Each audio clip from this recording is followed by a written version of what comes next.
کہ تکلیفیں سب سے زیادہ انبیاء کرام کو آئی ہیں، کیونکہ ایمان میں سب سے زیادہ انبیاء کرام مضبوط تھے۔ مثالیں ہمارے سامنے ہیں، کسی کو آگ میں پھینکا گیا ہے، کسی کو سولی پر چڑھانے کی کوشش کی گئی ہے، کسی کو دو آرے کے ساتھ چیر کر دو حصے کرنے کی کوشش کی گئی ہے، اور کسی نبی کے ساتھ ایسا بھی معاملہ پیش آیا کہ پتھر پڑتے ہیں سر پر، سر سے خون ٹپکتا ہے اور پاؤں تک چلے جاتا ہے، پاؤں کا جوتا ساتھ چپک جاتا ہے۔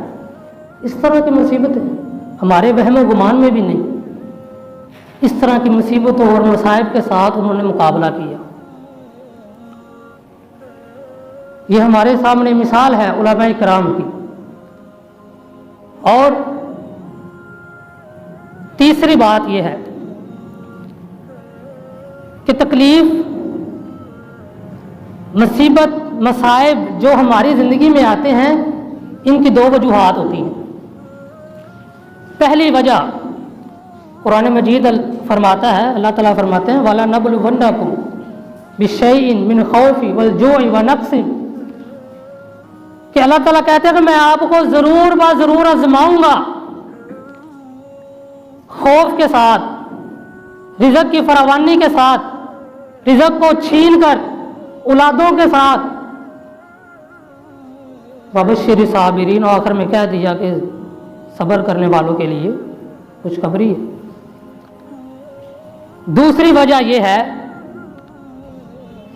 اللہ تعالیٰ فرماتے ہیں قرآن مجید میں وَمَا أَصَابَكُم مِّن مُّصِيبَةٍ فَبِمَا كَسَبَتْ أَيْدِيكُمْ،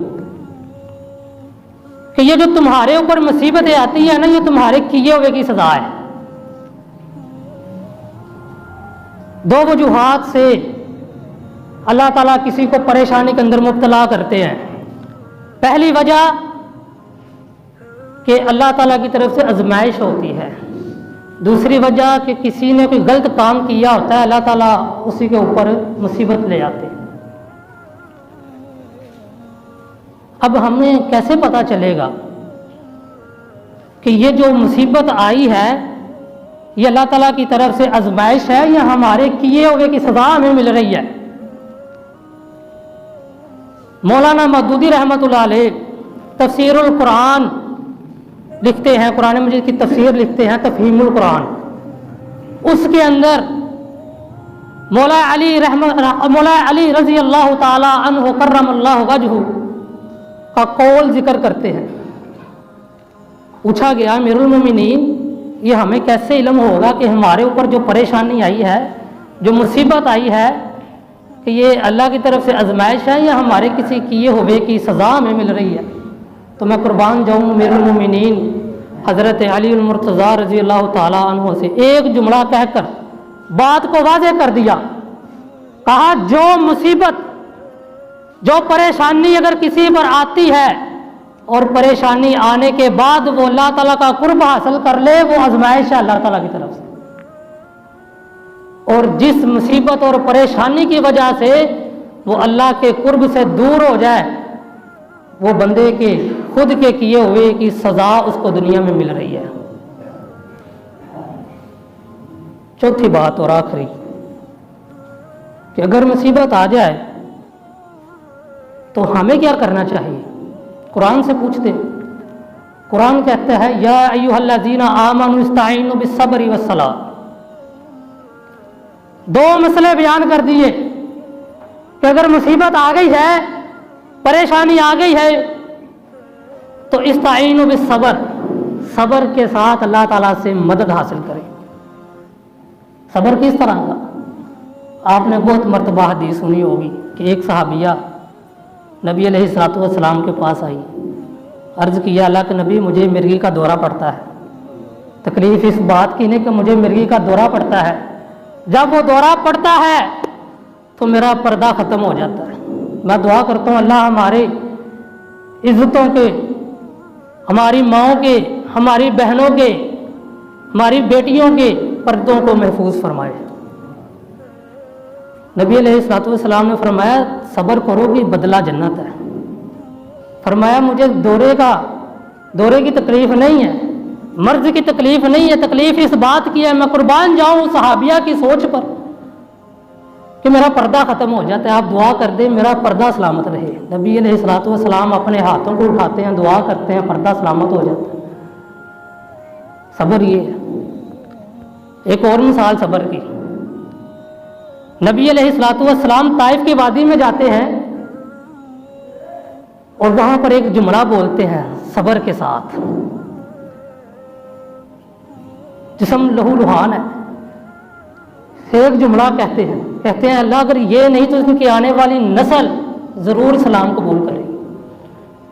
تاریخ دان نے یہ لکھا ہے، مورخین نے یہ لکھا ہے کہ یہ الفاظ جب نبی علیہ الصلوۃ والسلام نے اپنی زبان مبارک سے نکالے تھے تو کیا تاریخ تھی؟ 612 عیسوی تھی، آج 2021 ہے نا، اسی کے مطابق 612 عیسوی تھی۔ اب اس صبر کا پھل کیا ملا؟ ٹھیک 100 سال بعد ایک نوجوان وہاں سے نکلتا ہے اور وہ سندھ کی دھرتی پر آتا ہے، سندھ پر دین اسلام کا علم بلند کرتے ہوئے آتا ہے۔ آج اسی نوجوان کی وجہ سے میں اور آپ مسلمان ہیں۔ محمد بن قاسم کا تعلق طائف کی وادی کے ساتھ، یہ اللہ تعالیٰ نے دنیا کے اندر اس کا نتیجہ دکھا دیا۔ دوسری بات نماز۔ نبی علیہ الصلوۃ والسلام جب بھی پریشان ہوتے، پریشانی آتی، مصیبت آ جاتی تو نماز قائم کرتے۔ آج افسوس ہے گروہ کے گھر بے نمازی، گروہوں کے گروہ بے نمازی، اور شکوہ کرتے ہیں کہ ہم مصیبتوں میں پھنستے جا رہے ہیں، نکلتے نہیں۔ کیسے نکلیں؟ اللہ سے نو لگا کر تو دیکھو۔